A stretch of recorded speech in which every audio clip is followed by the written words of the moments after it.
Eric Burgess here with Music Marketing TV, and today we're going to take a look at PSP's Nexcellence. Let's get right to it. So here we are. I've got here several sound demos in isolation. We're going to start with the demo first, and then we're going to talk a little bit more about the plug so you can quickly get a feel for it. So here's what it sounds like completely mixed out, so it's off. And I will mix it in.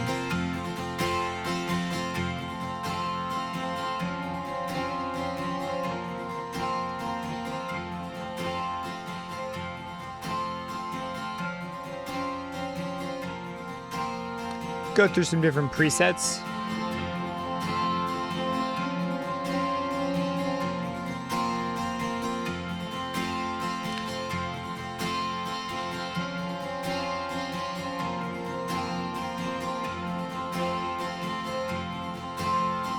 So hopefully that gives you an idea of what this sounds like. Now it's a spring reverb, and if you've never used a spring reverbs are found in guitar cabinets commonly because they're very cheap and easy to make, and they're also just light. Where if you ever have seen a plate reverb, they're way less common nowadays anyways because of VSTs. But plate reverbs, the idea is you send your signal into this metal plate, and then your signal bounces around in this plate, and when it comes out, it sounds like it's got reverb on it, right? So the spring reverb took that same idea, but they just send it through a spring. And so springs are long and they're coily, and that has a particular sound to it. In fact, the sound is probably the most apparent when it's done on drums. So here's some drums, and this is what it sounds like.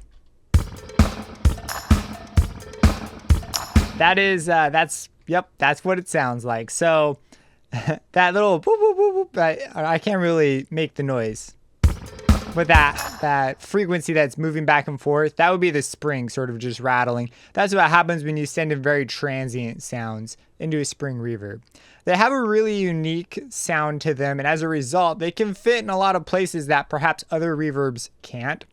And this also explains some of the controls you see here. So for example, we can choose to use the first set of springs, the second set of springs, or both springs together. We can also choose how they're processed. So you can have like one set of springs processed to the left, one processed to the right, and so on and so forth. So you're actually able to choose the processing here. And then the other control that's on here that might be a little weird because you normally don't see controls like this on a VST. And that is shiny versus dense versus sparse. This, from my understanding, is just a CPU setting. So shiny is the most intense. So let's go ahead. Let's start at the guitar and work our way forward. We've already sort of heard the guitar, but we've got here a couple knobs that I'd like to vary just to give you an idea of it. So let's go for a very short decay time. We're bringing the color all the way down to 0. And I'm going to vary the color. I'm going to leave the mix much higher probably than I would set it, just because it makes it easier to hear the reverb. And down here, you're able to control the spectrum. I'm largely not going to touch these. I'm going to leave it up to presets when we go through those. So let's go ahead and hear this. So I'm going to move the color.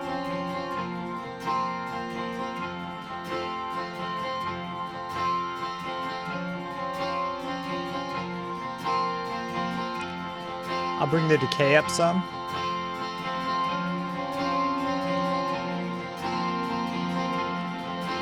I'm bringing the color back down.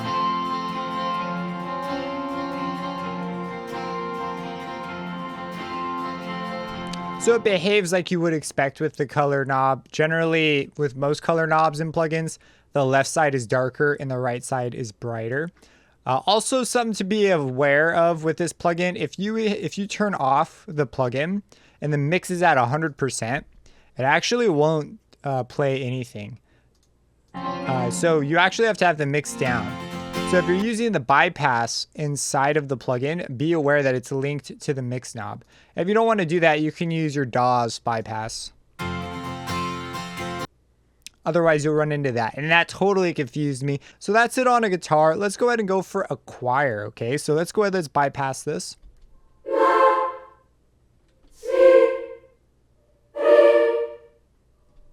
So I stripped this of all verb, and it sounds really weird, very artificial sounding. And it's probably going to sound even weirder with the spring reverb on it. This is a very strange move. But let's go ahead. Let's just hear it. I'm going to dial it up to like 60.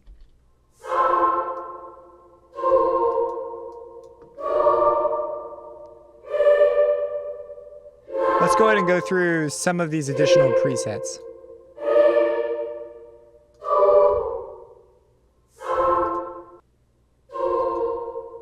Oh, let's go the other way.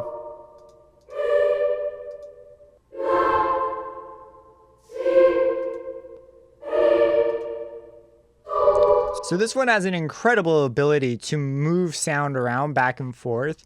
If we go back to basic 2, just listen to how different it places the sound. It sounds like it starts out on the side and then almost comes to the middle. Like, I've never really heard that from a Verb before. So it's kind of a cool thing. So it does have a pretty unique sound set. There's one other thing I forgot to show you that I really want to show you with the guitar. If we come over to the guitar, check this out. If you vary the delay while the guitar is playing, it almost sounds like, well, let me just show you. Bring the mix down.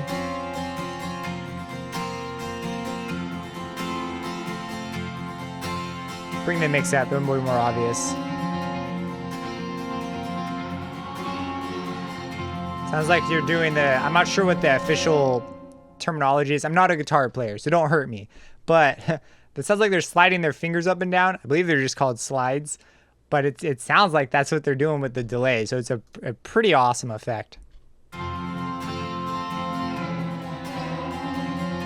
And it's because it's not instant. There's like a build in and then a build out. Like it's extremely musical. That was another really cool thing that that the new Nexcellence does really well. That I was like, wow, that's really cool. Let's go ahead and go over to the piano. So this is just a piano track. Let's go ahead. Let's hear it real quick.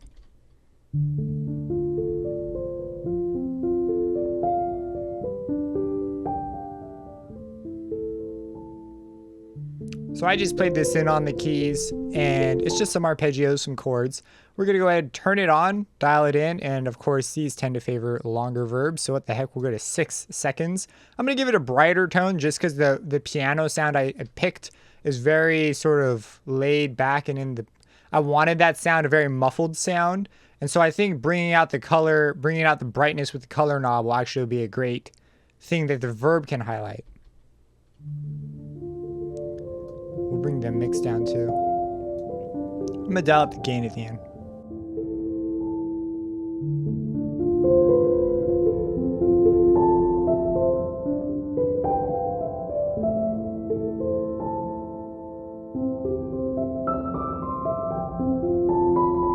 Let's go ahead and take the color down.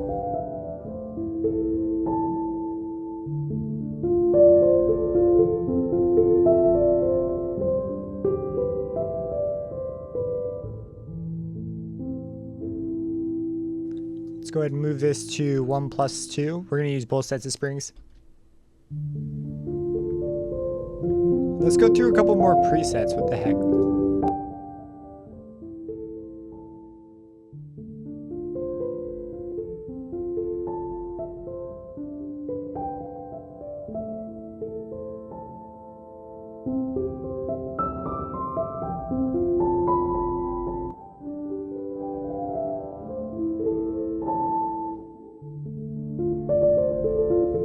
Let's move the delay around a bit too. I want to.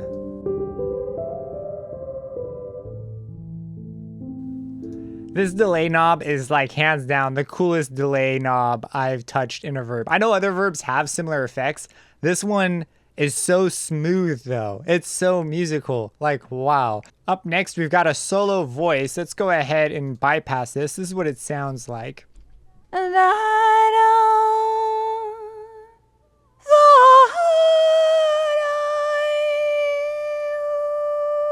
All right, so we're going to turn this on, and something that I think would be kind of cool is if we really double down on the high end. So I'm going to bring the high all the way up. I'm going to bring the high pass filter up. It goes up to 1K, which will be fine. It's going to make the voice sound a lot thinner, which could actually be great in the context of like an entire mix. It's going to just sort of put it in one particular spot. We are really boosting the high end here. We're going to even bring the color up, decay all the way. It's going to sound great with this voice.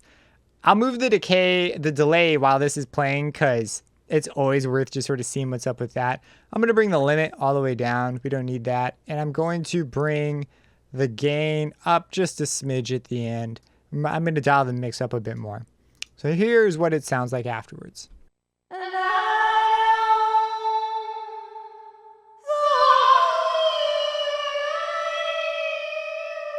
All right, this time I won't touch the delay.